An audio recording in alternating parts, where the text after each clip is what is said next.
Do you know what this clock is for? It's a countdown. That's a countdown for the Iowa State Fair. I know, it seems a little early in March, but it's on their website already. Iowa State Fair. Esquire magazine calls it one of 15 superlative things to do before Labor Day. The Iowa State Fair. It's in the International Book of 1,000 Things to Do Before You Die. The Iowa State Fair. It's going to be right here in Des Moines. You excited? I am, with one caveat. I don't really understand this. Which one of those pigs is the best? I don't get that. You know, I know what it takes to win the Big 12 tournament. Any Cyclone fans? Okay. It's been a good season. But I don't understand what it takes to win a livestock competition. I look and I'm like, it's a pig. It's short, it's fat, it doesn't smell very good. They all look the same. What is a judge? What are they looking for? Well, as we approach Easter, we're going to focus on Jesus and specifically on some key events leading to the cross and to the resurrection. Today, John chapter 21. And if we want to fully understand this passage, then first we need to back up and understand what was going on when Jesus and the 12 disciples got started. John chapter 1. Jesus is looking for a few good people to train and to turn into leaders. Verse 41. The first thing Andrew did was to find his brother Simon and tell him, "We have found the Messiah," that is the Christ. And he brought him to Jesus. Well, Simon, that's Peter. Jesus, he chose Peter. Have you ever wondered why? Well, why Peter? When Jesus saw Peter, what was it that he saw? When he was looking to develop a leader, what was he looking for? When I read a passage like this, I kind of feel like I'm at the Iowa State Fair. I can't pick the winner. I want to pick Peter. I mean, the guy, he wasn't educated, didn't have much of a filter, doesn't seem like his social intelligence is all that high. But Jesus picked him. What did Jesus see? What is Jesus looking for? When it comes to a disciple, what's Jesus looking for? Well, I'll tell you where I'd start. For me, I'd start right here with faith. Hebrews chapter 11 tells us this, verse 6, "And without faith, it is impossible to please God, because anyone who comes to him must believe that he exists and that he rewards those who earnestly seek him." Faith. God, well, he desires faith. The author of Hebrews teaches that when we have faith, you and I, we have the capacity to bring pleasure to God. That's a pretty amazing thought.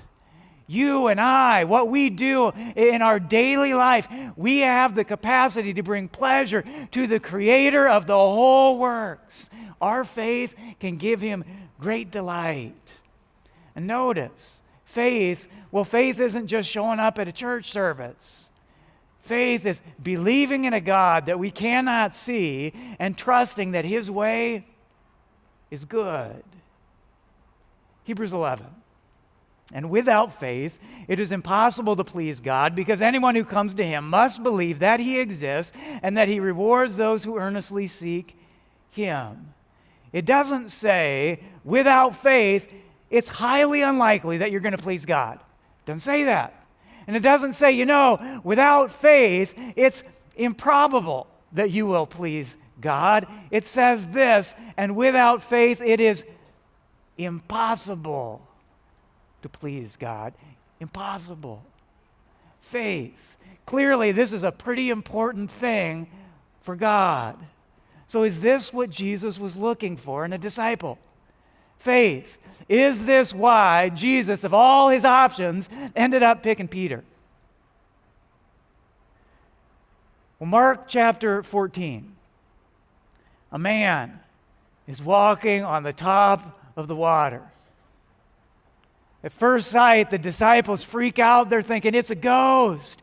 But soon they realize, no, that's him, that's Jesus.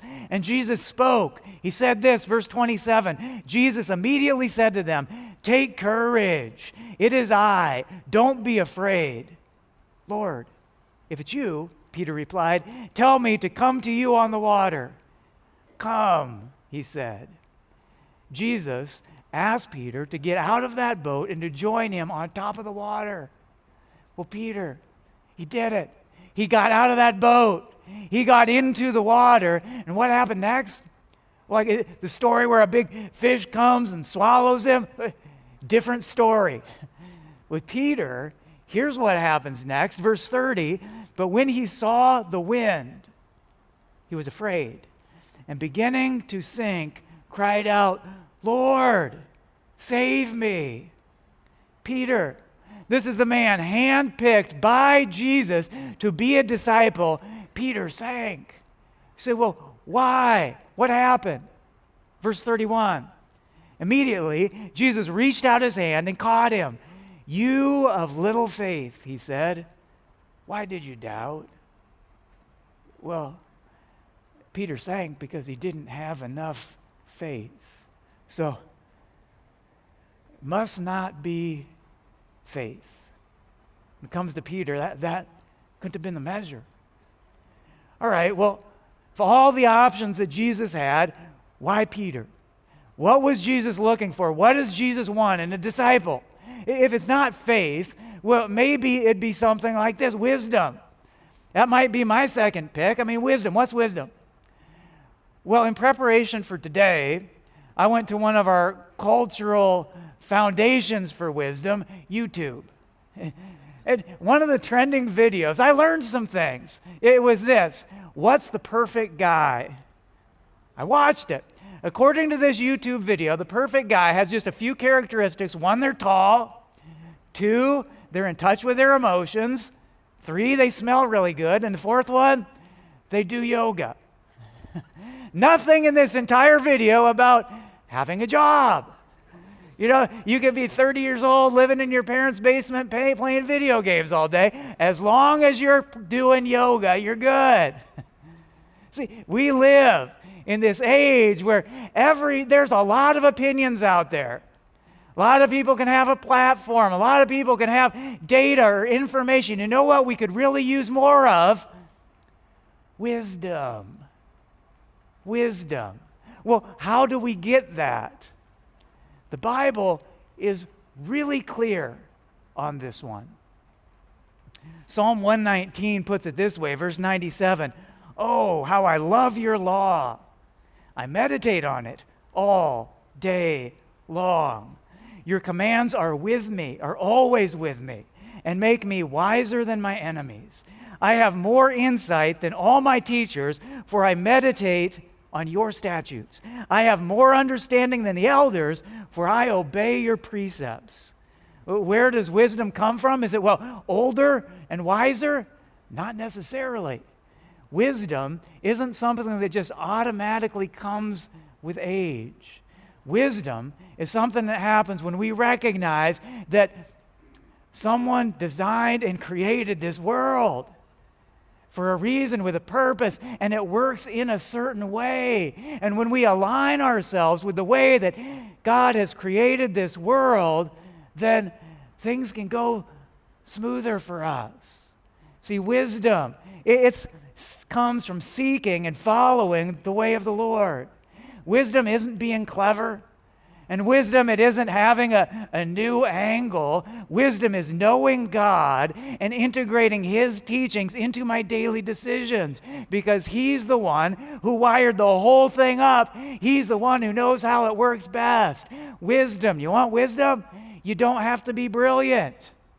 You just have to have a humble, teachable spirit that's open to listening for God and His Word and following His ways. Wisdom, pretty important. Is that what Jesus was looking for? Is wisdom the reason why He picked Peter? Well, Matthew chapter 15, Jesus, he tells a short parable, and after the parable, which had already been clearly explained, Peter says this, verse 15. Peter said, "Explain the parable to us?" And Jesus responds, verse 16, "Are you still so dull?" Like, Jesus, that's not very nice. But what do we see here? If Peter is the measure, well, it must not be wisdom. So why Peter? What was Jesus looking for? What was Jesus looking for in a disciple? How about if it's not wisdom, if it's not faith, maybe it's this, maybe it's goodness. Someone who's lived well, someone who's played by the rules, someone who doesn't have skeletons in their closet. For 3 years, Peter had heard the teachings of Jesus.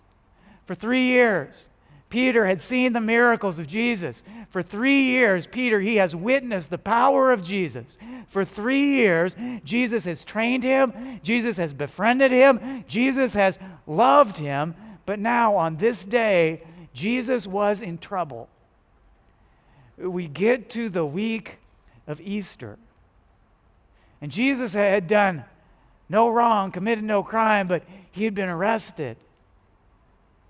The leaders recognized he was influential. They were jealous. They wanted to take this Jesus out. So as Jesus was being falsely convicted, just a few feet away, Peter, he's given this amazing opportunity. Here it is, Matthew 26, verse 69. Now Peter was sitting out in the courtyard, and a servant girl came to him. "You also were with Jesus of Galilee," she said. Everything was happening just a few feet away. Peter, he had this opportunity. He could have used that moment to say, "Well, Jesus, he's innocent. You know this Jesus. You've seen him perform miracles. You've heard him teach. You know he hasn't done anything wrong. This is a very, very good man. What's going on there? Well, it's wrong." He could have used this moment to rally the crowd. But he didn't. Instead, Peter did this, verse 70, but he denied it before them all. "I don't know what you're talking about," he said. Well, we all make mistakes. Maybe Peter was caught off guard. Maybe Peter needed a little time to process, to think and to reflect. Well, he was given another opportunity. Verse 71, "Then he went out to the gateway where another servant girl saw him and said to the people there, 'This fellow was with Jesus of Nazareth.'" Well, how's Peter going to respond? He's been with Jesus for 3 years. Jesus has been pouring into this guy. He's seen the miracles. He's seen Jesus do amazing things. He could have said, "Hey, what's going on here? This is not justice. This isn't a fair trial. They're doing this thing in the middle of the night. They're setting Jesus up." A plea for help, a call to action, but no. Peter didn't do that. He did this, verse 72. He denied it again with an oath.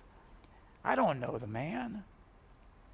In Jesus' greatest need, Peter didn't just fail to act.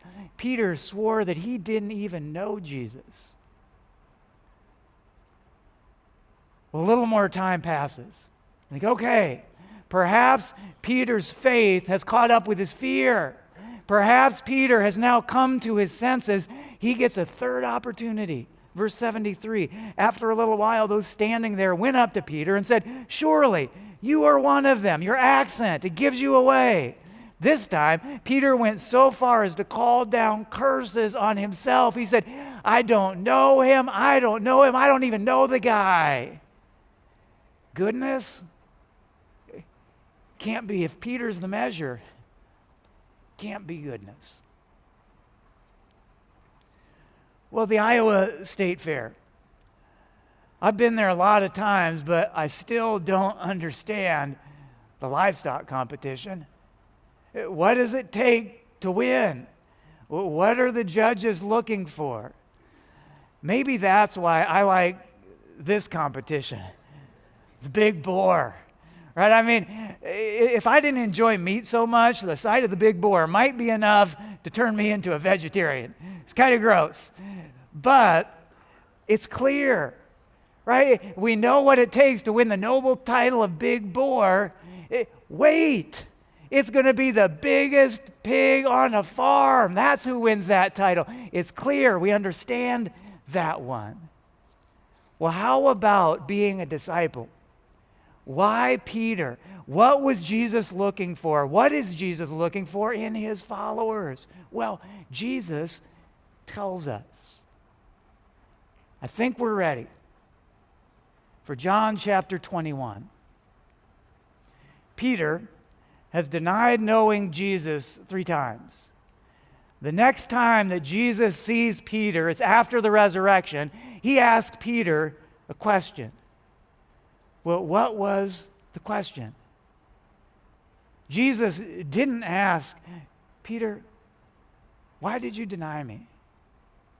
I think that's probably the question I would ask. Peter, what was going on? You know me. Where were you? Why did you deny me? But that wasn't the question Jesus asked. And Jesus didn't ask the question, Peter, why didn't you have just a little bit more faith in me? And Jesus didn't ask him, he didn't say, Peter, do you even believe in me? One question. For Jesus, the most important question. Verse 15. Jesus said to Simon Peter, Simon, son of John, do you love me more than these? Peter answers, well, yes, Lord, he said. You know that I love you. Well, that's important to Jesus. So he asked Peter again.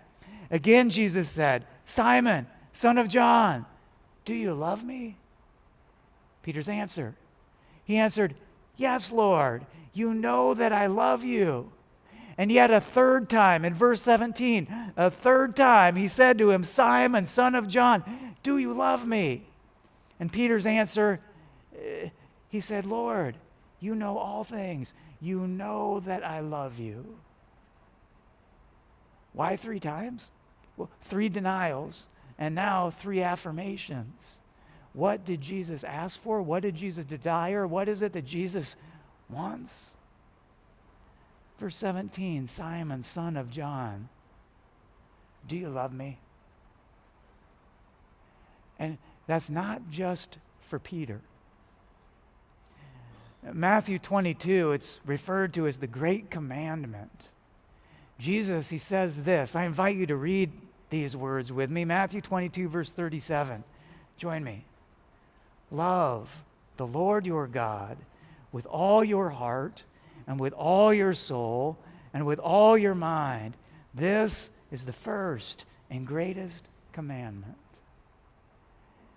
2,000 years ago, Jesus had a question for Peter. In John 21, Jesus, he has a question for you.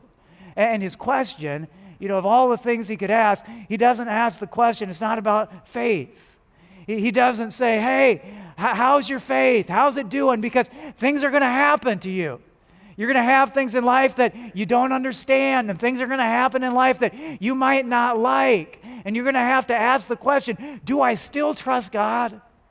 Even though things aren't going the way I want them to go, do I still trust that there is a God? Do I still trust that He's good? Do I still trust that He has power? How's your faith? That's an important question, but that's not the question that Jesus is asking in John 21. And in John 21, important question, how wisdom? You could ask, are you growing in wisdom? The Bible says that wisdom is more precious than gold, that nothing you desire compares to it. It can save you from hurt and pain and heartache, and says it's available. Wisdom is available. We can get it. We can have it when we seek Him, when we spend time with Him, when we live close enough in life to hear from Him. But how is your wisdom? That's not the question that Jesus asked. Well, how about goodness? When it comes to Christianity and religion, this is what most people think of. They think about, it's morality. Surely it's wanting to know how he's doing morally. There's good and there's bad and there's right and there's wrong. How are you doing? Have you been naughty or have you been nice? That's not the question that Jesus asked. In John 21, the question that Jesus asked is this one: Simon, son of John, do you love me? As we move toward Easter, and we remember the things such as the betrayal, the denial, the trial, the lashings, the cross, remember these things, they're not just stories in a book. These are showing us who God is. These are revealing the character of the most powerful being in the entire universe. Paul summarizes it this way, referring to Jesus. He says, Philippians 2, verse 6, who, being in very nature God, did not consider equality with God something to be used to his own advantage. Rather, he made himself nothing by taking the very nature of a servant, being made in human likeness, and being found in appearance as a man, he humbled himself by becoming obedient to death, even death on a cross. Who does that? By taking the very nature of a servant. What kind of king does that? And being found in appearance as a man, he humbled himself. What kind of leader does that? By becoming obedient to death, even death on a cross. Easter tells us he did that. He did that for you, and he did that for me. He didn't have to, but he did. The King of Kings, the Lord of all the universe, gave up some of his power, some of his authority for us. Easter is just 2 weeks away. If you want to experience the fullness of the joy and the celebration of Easter, here's what I'd encourage you to do. In the 2 weeks between now and then, go through the Passion Week of Jesus. That's the week of the cross. Starts in Luke chapter 22. I'd encourage you just every morning to take one passage, starting with Luke 22, and it doesn't have to be the whole chapter, just one passage. You can get through it in 1, maybe 2 minutes. Just read one passage, starting in Luke 22, this Passion Week of Jesus. Because when we get that, when we understand who he is, and when we understand what it is that he has done, that has the capacity to change us on the inside. We won't follow the ways of Jesus because we have to. We'll follow the ways of Jesus because we want to. We won't follow the ways of Jesus to get into heaven. We'll follow the ways of Jesus because we trust the one who has come from heaven. So, what did Jesus want? What was he looking for? John 21. Simon, son of John, do you love me? Do you love me? Do you? Let's do this. I'm going to invite you to go ahead and close your eyes in prayer and take the next few moments. Here's this question. Do you love me? Take the next few moments and respond to him.